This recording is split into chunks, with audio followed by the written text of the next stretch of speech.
AIC Kijabe Hospital ordered to pay a family 6 million for botched surgery. The doctors erroneously removed a part of Michael Mwangi's brain during his brain tumors operation on December 27, 2012. Justice Lucy Juguna ruled that were it not for the hospital medics' mistake, the deceased could still be alive, providing for his family. Mwangi's widow Monica Wairimu filed a suit against the hospital, seeking a compensation for the pain caused to his husband before dying. The AIC Kijabe Hospital has been asked to pay 6 million to a family after facility doctors' negligence led to death of the brain tumor patient. Kijabe Hospital waliambiwa walipe 6 million. Juu yule jamaa alikatwa brain badala ya kukatwa tumor ilikuwa kwa kichwa.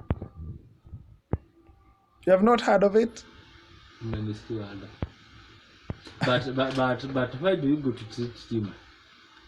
Okay, a tumor, it's cut off. Okay? Yeah, you can cut that off because it is not part of your brain. Now, they were supposed to do the surgery and cut it off.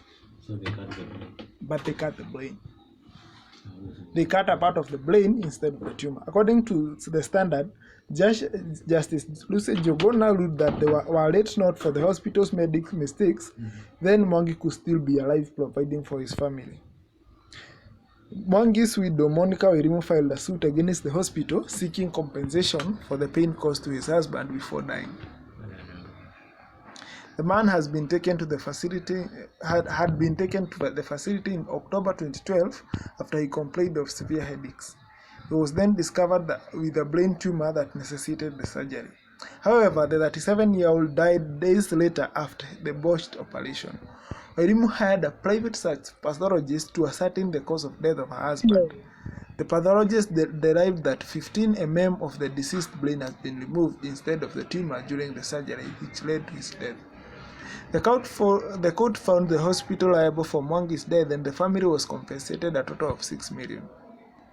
In a previous story by tuko.co.ke, a court ordered the hospital to pay a former Independent Electoral Boundaries Commission (IEBC) commissioner Thomas Letangule Kenya shillings 2.6 million for negligence that led to the death of his wife. So you see, it's like a pattern. It's like a pattern of mistakes. Yeah. Do you know the Independent Electoral Boundaries Commission member Thomas Letangule list hapa ni penye alikuwa anazika bibi yake. Sasa hapa anaekelea maua. So the court ruled that the family care hospital negligence led to the death of Esther Gwira Letangule, who was a 37-year-old during the delivery of the third child in the facility maternity in Nairobi, Langata Road 7 years ago. Imagine, 37 years. So young. In finding the hospital liable, Justice Juguna ruled that it was clear from the evidence presented in the court that the deceased underwent hours of prolonged suffering. This is what the judge said, and I quote, "From the evidence, it's clear that the death of the deceased was not instantaneous. It was not instant.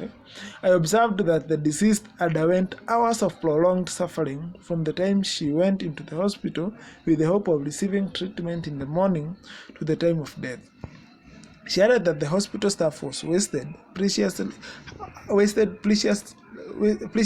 and did not treat Kagwira's conditions with the seriousness it deserved." Now, in another related story, Nairobi Women's Hospital found itself on receiving end after it was ordered to pay 54 million to a woman and her child following a High Court decision. The Nairobi Women's Hospital, the hospital was asked to pay a hefty fine after it was found guilty of negligence during the child's birth, which resulted in the case of cerebral palsy.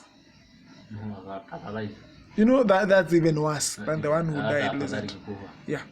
According to the Citizen Digital, Judge Bogholi Saga on Thursday 17 further ordered that the hospital to pay another mother 800,000 for the pains and suffering she underwent during labor. The judge said, and I quote, "The mother and the child would have found themselves in that situation that prudent professional attendance had been extended to them," wrote the court. I think this is a thing that's happening with the courts. Once in every time. But why do you go to school and you don't know anything? It's about the money, you know. It's about now. Right now, we go to school to study, You buy a to certificate. get a job. Now leave alone. You went to school very get well a job, by the to way. get a job, but Not because of passion. not because of passion, not because you love it, not because of anything. Nothing. Money. Money.